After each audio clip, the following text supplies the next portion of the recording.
يا الله، وانا كل مره اعمل جدول واقول اخلص اللي فيه وما بخلصوش؟ مفيش مره اعمل جدول والتزم بيه ابدا.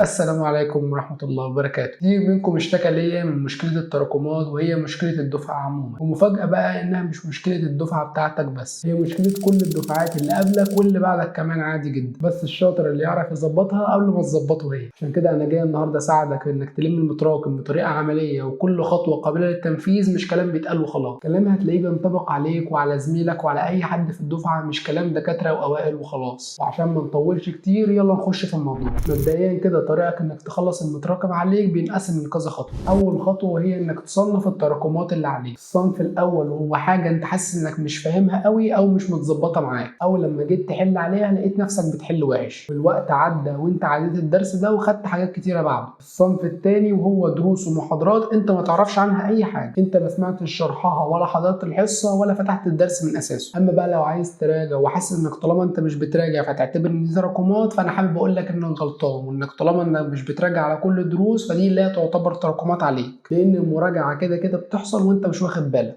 اول طريقه وان المدرس بيجيب حاجات من القديم ويقول لك علاقتها بالجديده، وكده بيربط القديم بالجديد وبالتالي انت بتفتكر القديم. تاني حاجه معانا وهي امتحانات الشوامل، واللي هي موضوع الفيديو الجاي ان شاء الله. الامتحانات دي باسئلتها بتخليك تفتكر القديم وكمان تراجع على القديم قبل الامتحان، والاسئله في حد ذاتها سواء حلتها صح او غلط فهي تعتبر مراجعه على القديم، لانك مجرد ما بتقع عينك على السؤال فانت بتفتكر كل المعلومات المتعلقه بالسؤال، وبالتالي انت بتكون راجعت من غير ما تاخد بالك. عشان كده قلت لك قبل كده ان الحل من كتاب تاني يعتبر بمثابه مراجعه ليه، وساعتها انت مش هتكون خدت بالك وتعتبر ضربت عصفورين بحجر. وعشان ما توهكش معايا هقول لك دلوقتي الحل بتاع كل صنف من الصنفين اللي قلناهم بتوع التراكمات. الصنف الاول ده حله بسيط ان شاء الله، انت لو في جزئيه انت مش فاهمها كويس قوي بتروح تسمع شرحها او بتذاكرها من الكتاب، ولو زنقت معاك خالص ومهما عملت ما انتش فاهمها كويس بتروح للمدرس بتاعك بعد الحصه يفهمها لك وان شاء الله تفهم. بس خد بالك انك لو ما حلتش على المعلومه اللي انت ذاكرتها تاني دي بعد ما فهمتها من كتاب اضافي تاني مش هتثبت المعلومه في دماغك، لازم تحل عليها بعد ما تفهمها على طول في نفس اليوم. اما الصنف التاني بتاع التراكمات فده مشكلته مشكله الصراحه، وغالبا بتحصل بسبب انك بتكون اتدلعت او ما سمعتش الشرح في ساعتها تحت مسمى انا هريح دلوقتي وهشد جامد قدام. لكن انا هنا مش بتكلم على الناس اللي كان عندها ظروف قهريه زي مرض مثلا عافانا الله واياكم منعتهم من انهم يذاكروا الدرس اول باول، دول ربنا يعينهم ويوفقهم والحل جاي للكل اهو ان شاء الله. اول خطوه انك لازم تعرف تراكماتك دي قد ايه بالظبط، تجيب ورقه وقلم وتقعد تكتب انت ما تعرفش اي حاجه عن كام درس في كل ماده.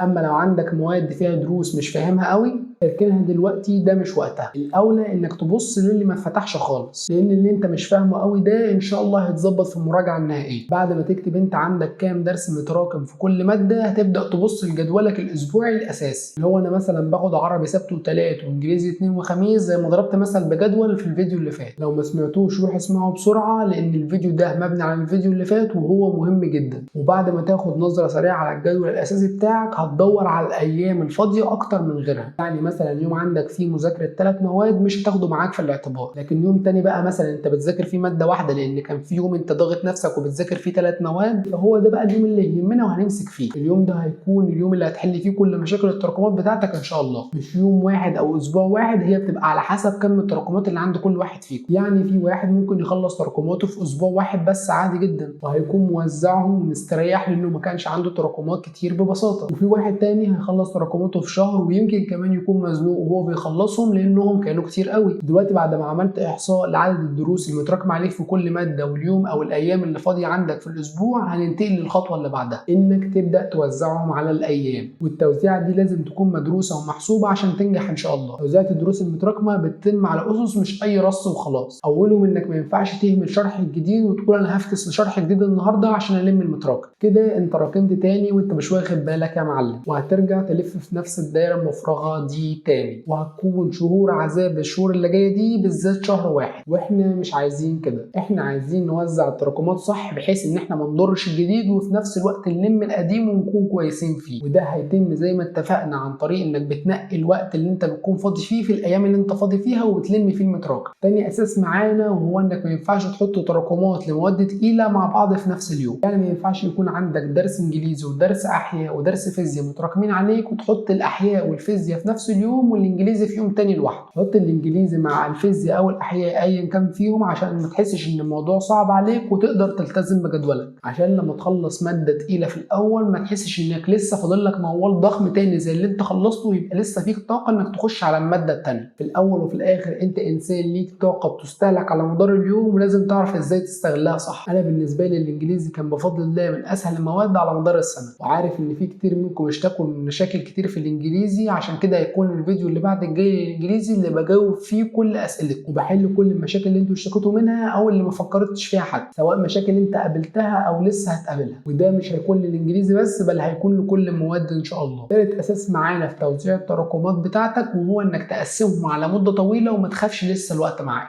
احنا حاليا لسه في شهر 12، يعني قدامك لسه 3 شهور على ما اي مدرس يبدا يخلص اي ماده، يعني 90 يوم تحدي ما بينك وما بين نفسك انك تخلص المتراكم عليك تحت اي ظرف. طبعا زي ما قلت قبل كده ان في تراكمات مش مستاهله المده دي كلها، وفي تراكمات مش مستاهله شهر واحد حتى، ولكن للاسف في ناس لسه ما بداتش ومتردده تبدا ولا لا، وكل لحظه تتاخر او هتتردد انك تبدا فيها هتندم بعد كده انك ما بداتش في اللحظه دي وترددت واتاخرت في انك تبدا، وهترجع تقول يا ريتني كنت بدات من بدري عن كده. لان ببساطه كل ما الوقت بيعدي الامر بيزداد صعوبه عليك وانت اللي بتزعل في الاخر. ما تصعبهاش على نفسك اكتر وابدا دلوقتي عشان تكون مرتاح في فتره المراجعه وما تبقاش انت بتفتح الدرس لاول مره فتره المراجعه وزمايلك بيراجعوا عليه للمره الثانيه والمره الثالثه كمان. وانصحك انك ما تراكمش اي حاجه في اللي جاي عشان ده هيسبب لك مشاكل كتير زي ما قلنا، وانت كفايه عليك اللي انت مراكمه بالفعل. عايزك تهتم بالجديد قوي لان ده الاساس. ارجوك ما تراكمش اي حاجه في الجديد على حساب المتراكم اللي انت عايز تلمه، عشان كده انت بتضر نفسك بدل ما تصلح اللي حصل، وترجع تلاقي برضو على نفسك تراكمات مع انك كنت واخد شهر مثلا زي 12 للم المتراكم، ولكن للاسف بعد ما يخلص شهر 12 تلاقي نفسك طالع بتراكمات اكبر. عشان كده عايزك تلتزم بالقواعد والاسس اللي قلنا عليها عشان تلم المتراكم صح ان شاء الله. طبعا مش محتاج اقول لك ان للاسف التراكمات ولمها هيحرمك من انواع ترفيه كتير كنت بتفك عن نفسك بيه، ده لانك محتاج كل ساعه في يومك عشان تلم المتراكم. يعني لما اصحابك اللي انت متفق معاهم كل اسبوع تنزل معاهم لعب كوره او بلاي ستيشن يجي يقول لك يلا انزل عشان نلعب، هتضطر تقول لهم لا لان ورايا تراكمات بلمها. هتقول للعب لا ساعتها عشان ده مستقبلك. هتقول لي ما احنا كلنا في المركب سوا وهم برضو نازلين يلعبوا وعندهم تراكمات عادي يعني. هقول لك كل واحد مسؤول عن مستقبله، وهو مش هيزعل لك قد ما انت هتزعل لما انت تجيب مجموع وحش، ولا انت هتزعل له قد ما هو يزعل لما هو يجيب مجموع وحش. وبعدين انا عايز افهم انت جبت الثقه دي منين ان هم مراكمين بالهبل زي ما انت مراكم كده؟ ممكن يكون ناس عندهم التزام ومنظمين وقتهم كويس ومش مراكمين اساسا، نازل يفك عن نفسه بعد ما خلص مذاكره زي ما نصحنا قبل كده عشان يعرف يكمل في السنه الطويله دي ويخلصها على خير ان شاء الله. ساعتها هيكون هو عارف هو بيعمل ايه وناصح كمان. لكن ممكن يعمل معاك حركه مش تمام وهو ان يقول لك ده انا ما بذاكرش وما بفتحش كتاب، وانتوا الاثنين تخلصوا اللعبه من هنا وانت تروح في البيت تتدلع وما تذاكرش وهو يقعد يجتهد ويذاكر ويخلص اللي عليه، وانت ساعتها هتكون مفكر ان انتوا في المركب سوا وهو بيتدلع زيك وهيراكم زيك. انا عايز اقول لك ان التنسيق اخر السنه مش هيرحم اي حد كان بيتدلع، وهينصف باذن الله ناس كتير كانت عامله اللي عليها. عشان كده عايزك تركز في هدفك بس وما تلتفتش لاي حاجه تانية نهائي ممكن تشغلك عن هدفك،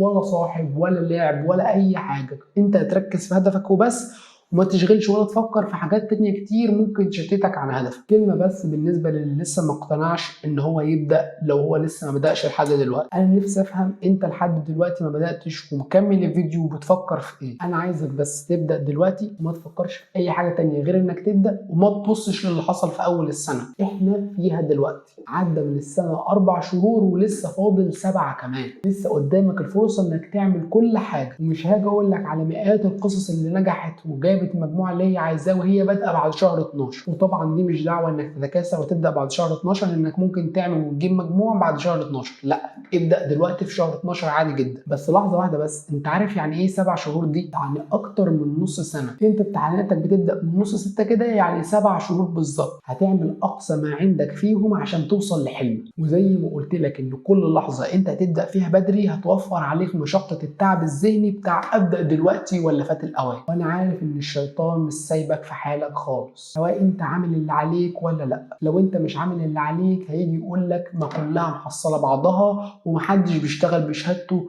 وكله بيقعد في البيت. وهيجي يقول لك برضه انك مش هتوصل لحاجه لان الوقت فات وعدى خلاص، واللي ذاكر ذاكر وانت كده ضيعت خلاص. ارجع بالذاكره كده، انا لسه قايل لك حالا انت قدامك 7 شهور. هل انت شايف ان دول مش مده كافيه انك تعمل فيهم كل حاجه؟ ال7 شهور دول كافيين لتغيير حياتك في الثانويه وكمان بعد الثانويه كمان، كافيين انهم يخلوك شخص تاني خالص، شخص طموح ودايما بيسعى وبيعمل اللي عليه. اما بقى لو انت عامل اللي عليك فالشيطان برضه مش هيسيبك في حالك، هيجي يقول لك مش يمكن بعد كل التعب ده مجهود يروح على الارض وما وصلش لحاجه؟ مش يمكن تكون بتحاول في اتجاه غلط ومش اتجاهك اصلا وبتتعب على الفاضي؟ كل دي وساوس انا اتعرضت لها بنفس السنه اللي فاتت، عشان كده انا حاسس بيك وعارف قد ايه المجهود الذهني اللي انت بتبذله عشان تقدر تكمل وقد ايه هو خرافي. عشان كده دايما هتلاقيني مش بقلل من اي مجهود انت بتعمله طالما انت بتعمل مجهود، لان انا عشت كل لحظات التعب والراحه والفرحه والحزن اللي انتوا بتعيشوها حاليا. عشان كده عايزك ما تيأسش وإياك تقع ابدا، ان ده اللي عايزه الشيطان. هو عايز يشوفك مكسور ومش قوي ومحبط وملكش اراده ولا عزيمه انك تكمل في حياتك. عشان كده لازم تستعيذ بالله من الشيطان الرجيم في كل مره بتجيلك الوساوس دي، وتقوي علاقتك بربنا بانك تصلي كل الصلوات في وقتها،